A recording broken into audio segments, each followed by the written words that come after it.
¿Cómo es posible que nosotros, seres finitos, limitados, podamos llegar a conocer a un Dios que es infinito, que es eterno? Bueno, esta es, sin duda, una de las preguntas más profundas que existen. Hoy vamos a hacer un recorrido para entender no cómo el ser humano encuentra a Dios, sino más bien cómo Dios, en su infinita soberanía, ha decidido darse a conocer, revelarse a la humanidad. Fijaos, esta no es una pregunta nueva, y hace milenios el libro de Job nos lanzaba este mismo desafío. Y la pregunta lo que hace es resaltar esa distancia inmensa que nos separa del Creador. Por nuestros propios medios, con nuestra propia razón, es imposible sondear los misterios de Dios. Es como si estuviéramos, por así decirlo, en una oscuridad total. Y es precisamente aquí donde el concepto de revelación se vuelve absolutamente crucial. Juan Calvino usa una analogía potentísima. Nuestra razón, por muy brillante que sea, es como un ojo perfecto, pero en una habitación a oscuras. No puede ver absolutamente nada. Necesita una fuente de luz que venga de fuera. Pues bien, esa luz, para conocer a Dios, es su propia revelación. Nuestro recorrido doctrinal lo vamos a dividir en 4 partes. Primero, veremos por qué es tan necesaria la revelación de Dios. Después, escucharemos sus ecos en lo que llamamos la revelación general. Luego, llegaremos al punto culminante, su manifestación en Cristo. Y para terminar, veremos cómo esa verdad se hace personal, cómo se convierte en una luz interior. Vamos a empezar por el principio, nuestra propia condición. Y es que, si Dios no se da a conocer, el ser humano jamás podría encontrarle.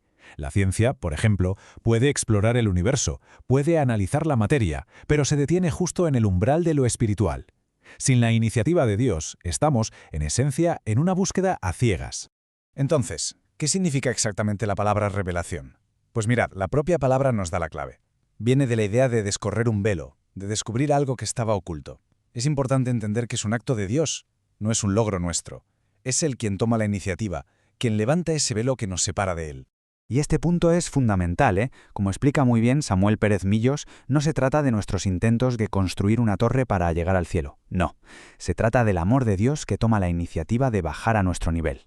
La revelación es un acto de pura gracia, un regalo que no merecemos. Muy bien. Si Dios es quien toma la iniciativa, ¿cómo ha empezado a descorrer ese velo? Pues lo ha hecho de formas que están al alcance de toda la humanidad.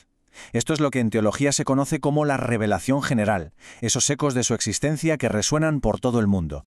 El primer gran eco es la creación.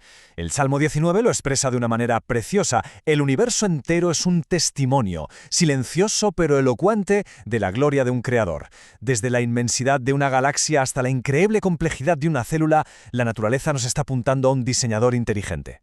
Y si el Salmo es poético, el apóstol Pablo, en su carta a los romanos, le da un peso doctrinal tremendo a esta idea. Viene a decir que la creación revela lo suficiente del poder y de la deidad de Dios como para que toda persona sea responsable ante Él. Es decir, la propia creación deja a la humanidad sin excusa para negar su existencia.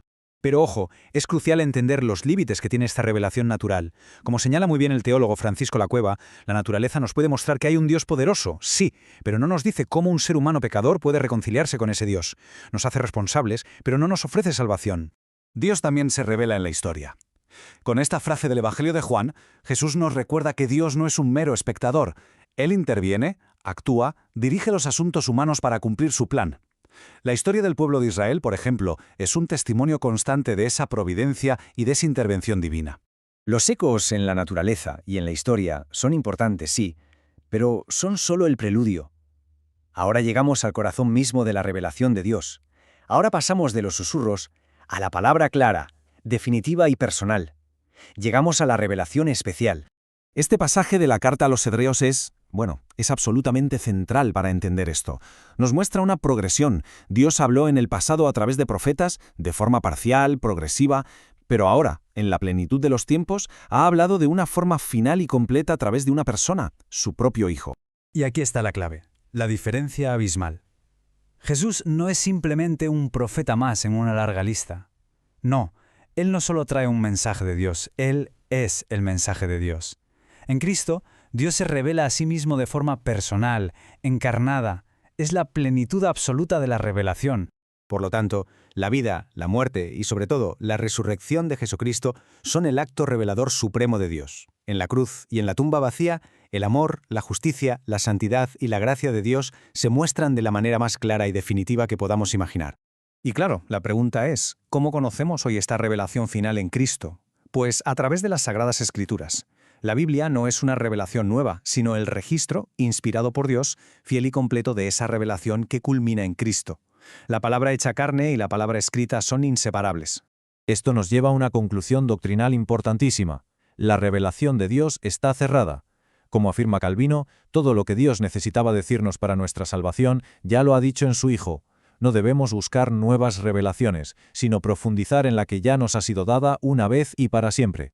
Bien, hemos visto la gran verdad objetiva de la revelación de Dios, en la creación, en la historia y de forma suprema en Cristo, tal y como está registrada en la Biblia.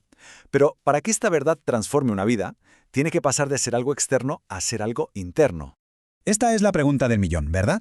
¿De qué sirve una biblioteca entera llena de libros si nadie enciende la luz para poder leerlos? La revelación externa necesita una iluminación interna para ser comprendida y recibida en el corazón. El propio apóstol Pablo describe su conversión con estas palabras. Fijaos, no fue solo un conocimiento intelectual de Cristo, sino una revelación de Cristo en él. Este es precisamente el trabajo del Espíritu Santo, tomar la verdad objetiva del Evangelio y hacerla una realidad viva y personal en nuestra alma. De nuevo, Calvino aquí es clarísimo.